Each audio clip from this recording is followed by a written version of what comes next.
Hi, welcome back to DC EKG, part of the Bigwig Media Podcast Network, distributed by our partner Evergreen. I'm Joe Grogan, along with Eric Euland, back again to have a conversation, this time with Tyler Goodspeed, one of the smartest guys you can find anywhere to talk about economics. He's former acting chairman of the Council of Economic Advisors and a member of the Council of Economic Advisors. He is currently working from California, maybe he'll tell us where, and he's been an advisor to presidents and foreign governments as well. So Tyler, thanks so much for joining us.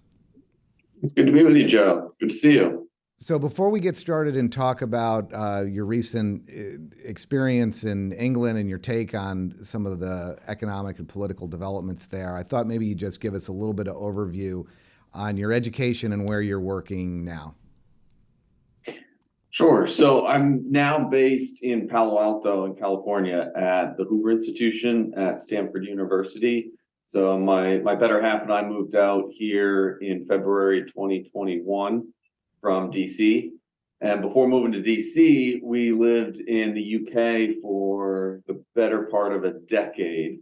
So I did a PhD in economics at Cambridge University in the UK. Also picked up a master's in the UK at Cambridge in economic history.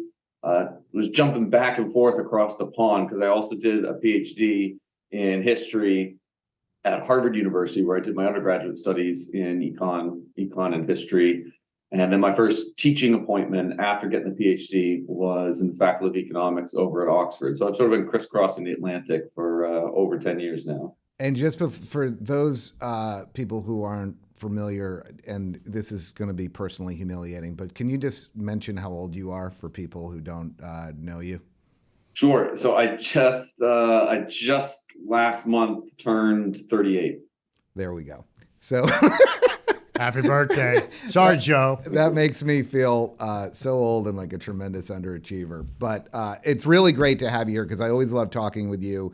Love talking with you when you're at the White House and the few times we've been able to talk since then. And obviously you've been on TV a number of times since the end of the Trump administration. You always bring great insights into any conversation, and hopefully we can dive into things in a little bit more depth here. So let's talk a little bit about what's going on in England. Obviously, Boris Johnson gets pushed out as prime minister, and then we've got Liz Truss is chosen. She unveils a big deregulatory and tax cutting plan. It blows up almost instantaneously, and she is shoved out as the prime minister. But I think it's the shortest tenure of a prime minister ever. And now we have a new head in Great Britain. Can you talk a little bit about where they were economically that provoked Truss to unveil this very aggressive plan, why it blew up, and how you see this playing out moving forward, both a little bit from the policy side, but also Britain's economy? But we'll get into that after you kind of give the background, I think. Yeah. So, I mean, first and foremost, I just think it's really sad what's happened economically in Britain over the past year, and it ought to be a lesson for the U.S. for U.S. policymakers. So, look, the UK has a number of structural problems that precede the past year, that precede Brexit. They include, but are not limited to, a very expensive energy because of underinvestment in domestic energy production and domestic energy storage. It's low labor force participation. It's underinvestment generally in the UK economy. And Tory members of the Conservative Party who vote on the next leader of the party, I think kind of got that these were all issues for the UK economy, and they've been exacerbated by some of the developments of the past few years, including COVID, including some migration of financial services out of the City of London to the continent. And so what Conservative members really voted for when they voted by a pretty substantial margin for Liz Truss, the then Foreign Secretary, over Rishi Sunak, the recently former Chancellor of the Exchequer, they voted for a pro-growth agenda, basically. That was what Liz Truss articulated on the campaign trail over a pretty grueling campaign of a couple months with lots of hustings, lots of debates. And so we get to September and Liz Truss unveils a growth package that includes more permits for drilling in the North Sea. It includes lifting a ban on fracking in the UK. It includes more onshore wind production. It also includes a tax package that it was described as reckless and dangerous and bad and the worst macroeconomic policy we've ever seen since I don't know what. But really all it was to keep the corporate tax rate where it is today and where it's been for 5 years, rather than raising it from 19% to 25%. It was to return their payroll tax rate to where it was last year.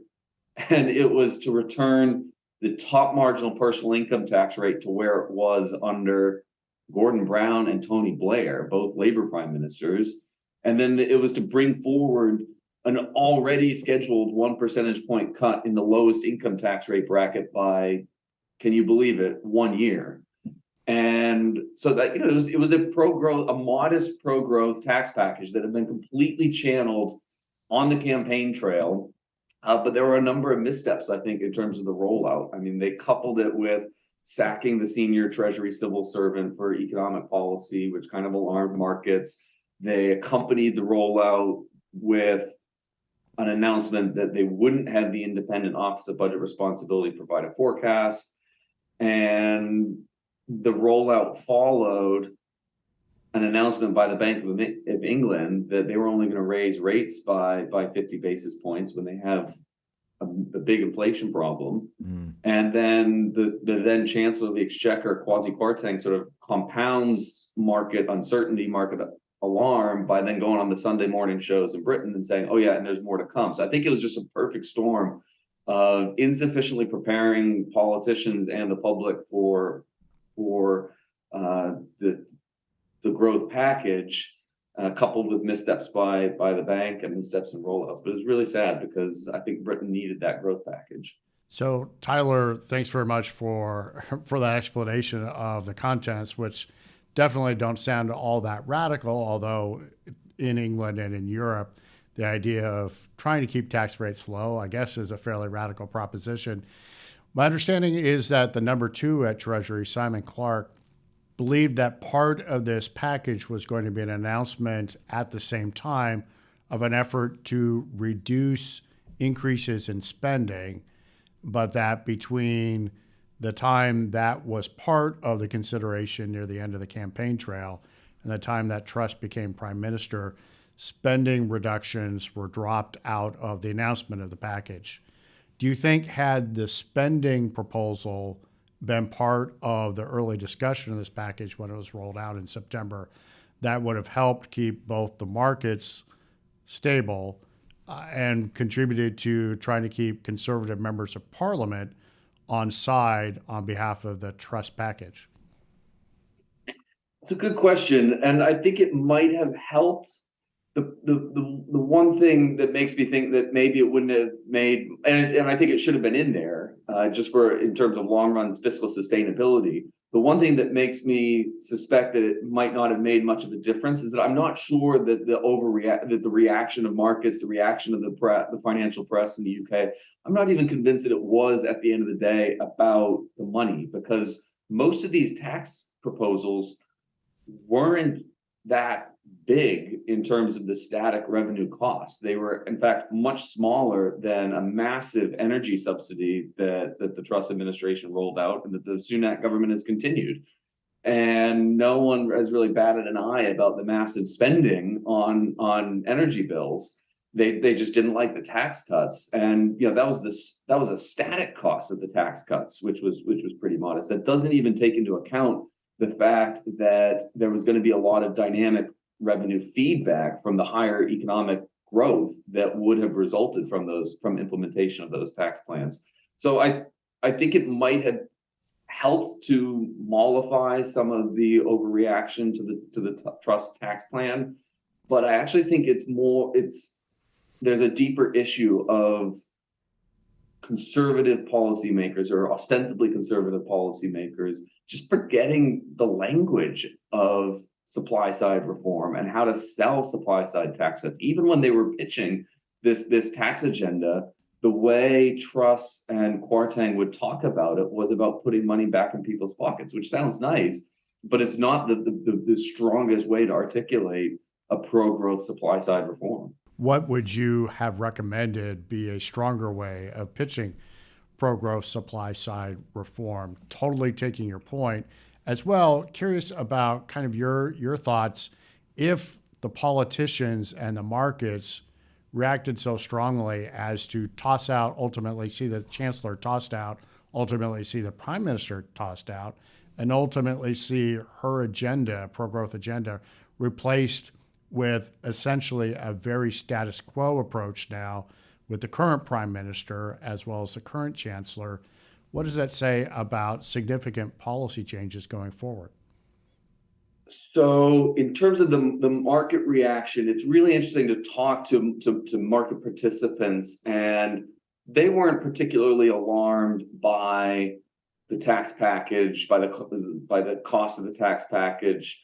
They were alarmed, as I alluded to, by the fact that they had said basically we're not interested in a forecast or a costing of this stuff by the Independent Office of Budget Responsibility, which frankly I don't think is such a big deal. I mean, the OBR has been around since 2010, so it's not like this is an august institution that must be whose costings must be taken as gospel. And isn't it the case here in the United States that Congressional Budget Office, Office of Management and Budget, Federal Reserve often miss their forecasts and underestimate significant growth aspects of supply side, smart tax cut policy, wise spending control policy?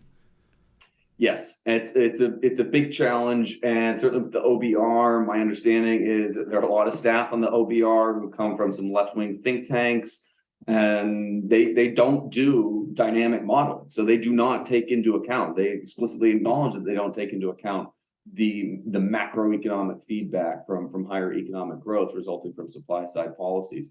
That is why, to answer your second question about what would I have done differently or what might I have done differently, I would have made sure that the ecosystem of think tanks in Westminster were briefed and ready to provide supporting fire to the tax plan. Because I think in the United States, when there's a major supply side reform, you have a lot of solid, well-credentialed, well-respected think tanks, including Heritage Foundation, including the AEI, including the Tax Foundation, which is a super well-credentialed, super well-respected institution.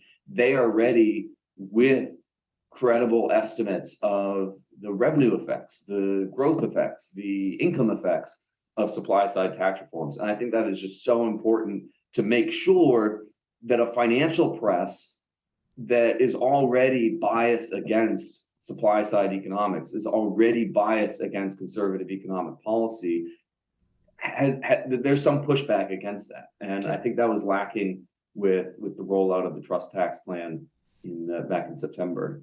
Tyler, that's interesting. Let's go down this rabbit hole just for a minute or two about this differential in the think tank culture. Is it that the British think tanks and academia, they lost their way, they forgot what Thatcher was able to accomplish, or was it a miracle? Like, why is it that they weren't prime? Was it an oversight and there were actually people there, or is this a failure of investment on the part of right of center, thinkers and money people to support a robust think tank culture over there that can support tax cuts and conservative economic policy?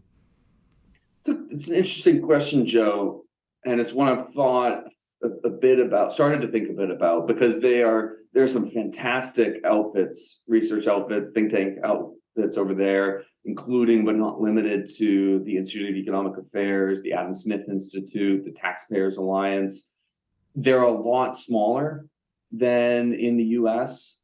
I mean, their budgets, their staff are dwarfed by the likes of Cato or Heritage or AEI or Brookings. Brookings being on the left, of course. But sizes and everything. I think one thing that the likes of AEI and Heritage and Tax Foundation, perhaps Tax Foundation especially, have going for them is they have the technical infrastructure in place to produce very quickly good estimates of the effects of conservative tax policy. I mean, Tax Foundation is just so on top of this stuff. And I know that the Taxpayers Alliance over in the UK are working to try to come up with that capability, but they're not yet there yet, and they're still working on the fundraising. But I think that's going to be important for UK policy making going forward, because otherwise you just get the OBR, you just get the financial press and policymakers and politicians over there just running with these static cost estimates put out by the OBR, which we know are wrong. I mean, we know they are wrong because there is macroeconomic feedback. So let's, this is probably a good place right here to move on to our next segment. We'll take a break and we'll talk about the United States economic outlook and maybe some of the lessons learned from what Britain just went through and what they're facing. If that makes sense to you, we'll just take a quick break. Sounds good. Great. DC EKG will be right back.